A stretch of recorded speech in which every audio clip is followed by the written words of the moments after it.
आगामी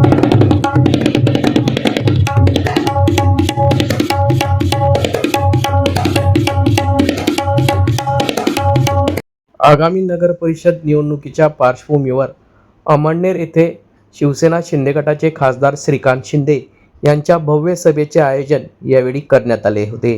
या सभेप्रसंगी श्रीकांत शिंदे यांनी कार्यकर्त्यांना संबोधित केले।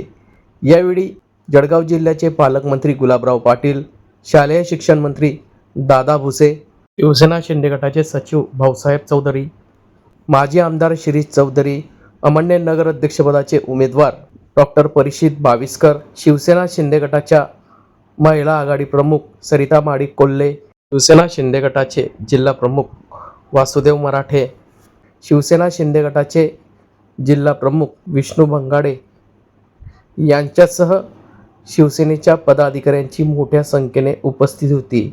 आगामी नगर परिषद निवडणुकीमध्ये शिवसेना शिंदे गटाला बहुमत द्या असे आवाहन या निवडणुकीच्या माध्यमातून यावेळी करण्यात आले आहे। आज दिनांक 26 नोव्हेंबर रोजी दुपारी 4 वाजता ही सभा अमळनेर येथे पार पडली। बरोबर ना? एवढ्या मोठ्या संख्येमध्ये आते, अरे डॉक्टर काही टेन्शन नाही आता। एक डॉक्टर इकडे प्रचाराला आलेला आहे दुसऱ्या डॉक्टरांसाठी, आणि डॉक्टर राजकारणामध्ये आल्यानंतर जशी शस्त्रक्रिया हॉस्पिटलमध्ये करतो ना, त्याच्यापेक्षा चांगली शस्त्रक्रिया तो राजकारणामध्ये आल्यानंतर करतो। याचं उदाहरण जे आहे डॉक्टर श्रीकांत शिंदे आहे। आता जे आहे दुसरे डॉक्टर आहेत इकडे, डॉक्टर साहेब आपल्या प्रचारासाठी इतकी मोठ्या संख्येमध्ये जनता उपस्थित आहे। लाडके भाऊ तर आहेत, पण लाडक्या बहिणी आणि आत्या देखील मोठ्या संख्येमध्ये उपस्थित आहे। आणि शेवटची आत्या जी आहे एकदम कान खोलून जे आहे ते सगळ्या गोष्टी ते ऐकते की नाही? असा रिस्पॉन्स कधी मिळालाय का? आता मी याच्या अगोदर 2 सभा केल्या, आता धुळ्याला एक केली,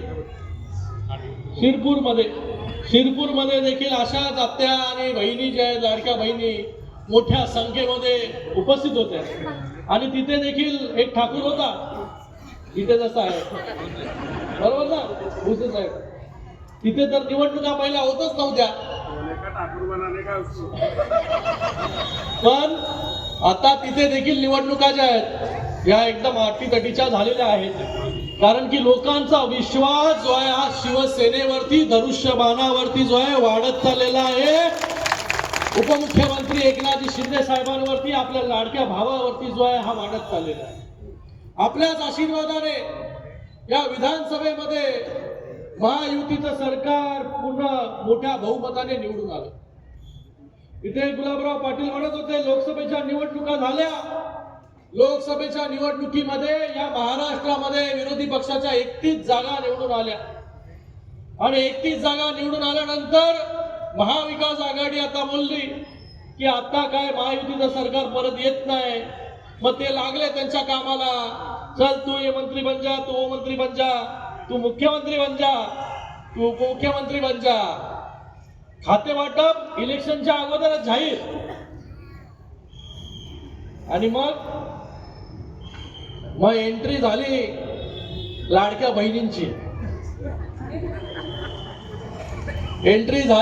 बहिणींची, आणि लाडक्या बहिणींनी पूर्ण पिक्चर बदलून टाकला, आणि त्या ठिकाणी महायुतीचं सरकार जे आहे मोठ्या मजबूतीने आपण सगळ्यांनी बसवलं।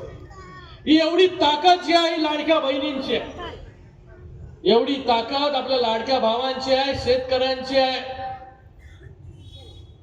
म्हणून या निवडणुकीमध्ये देखील आपण जसं गुलाबराव पाटील साहेब इथे म्हणाले की ही निवडणूक जी आहे फक्त डॉक्टर बाविस्करांची नाही, ही निवडणूक जे इथे आमचे उमेदवार शिवसेनेचा धनुष्यबाण घेऊन उभे आहेत त्यांची नाही, ही निवडणूक आपली सुद्धा आहे। ही निवडणूक आहे सर्वसामान्यांची, आणि सर्वसामान्य जेव्हा निवडणूक लढतो तेव्हा रिझल्ट जो हा कसा येतो हे महायुतीच्या सरकार जेव्हा बसलं विधानसभेमध्ये आपण पाहिलं। ती निवडणूक सुद्धा सर्वसामान्याच्या घरातून आलेल्या एका नेतृत्वाची। माननीय मुख्यमंत्री तत्कालीन मुख्यमंत्री एकनाथजी शिंदे साहेबांच्या नेतृत्वाखाली ती निवडणूक लढली गेली आणि सर्वसामान्य जे आहे घरातून बाहेर निघाले आणि मतदान केलं आणि महायुतीचं सरकार स्थापन झालं। आता देखील आपल्यामधूनच एक युवक जो आहे, एक डॉक्टर जो आहे आपल्या समोर उभा आहे आणि मला वाटतं डॉक्टरांचं काम कोविड मधलं गुलाबराव पाटील साहेबांनी सांगितलं आपल्याला, आपले दुःख समजून घेणाऱ्याचं आपलं दुःख काय आहे, आपल्या वेदना काय आहेत या समजणाऱ्याला जे आहे हे आपण मतदान केलं पाहिजे। समोर जी आहे मोठी ताकद आहे, पण आपल्याकडे जो आहे या सगळ्या लाडक्या बहिणींचा जो आहे आशीर्वाद आहे, लाडक्या भावांचा आशीर्वाद आहे, तर डॉक्टर मला वाटत नाही। आणि शिरीष भाऊ, तुमचं काम जे आहे हे या मतदारसंघामध्ये खूप मोठं आहे। अगोदर आपण एक दुसऱ्याच्या विरोधामध्ये होतो, तिकडे जे आहे नंदुरबार मध्ये जे आहे ही परिस्थिती वेगळी होती। मी नंदुरबार मध्ये पण सकाळी सभा घेतली, तर तिकडे जे एकमेकांच्या विरोधामध्ये होते ते सगळे नंदुरबार मध्ये एकत्र झाले आणि शिरीष भाऊंची ताकद जी आहे ती या मतदारसंघामध्ये या तालुक्यामध्ये मोठी आहे। त्यांच्या नेतृत्वाखाली जे आहे मोठं काम झालं आणि आज दुःखात असून सुद्धा आपल्या सगळ्यांसाठी जे आहे हे मैदानात जे आहे उतरण्याचं काम जे आहे शिरीष भाऊ यांनी केलेलं आहे। मला वाटतं आपण सगळ्यांनी देखील त्यांच्या मागे जे आहे ते उभं राहिलं पाहिजे।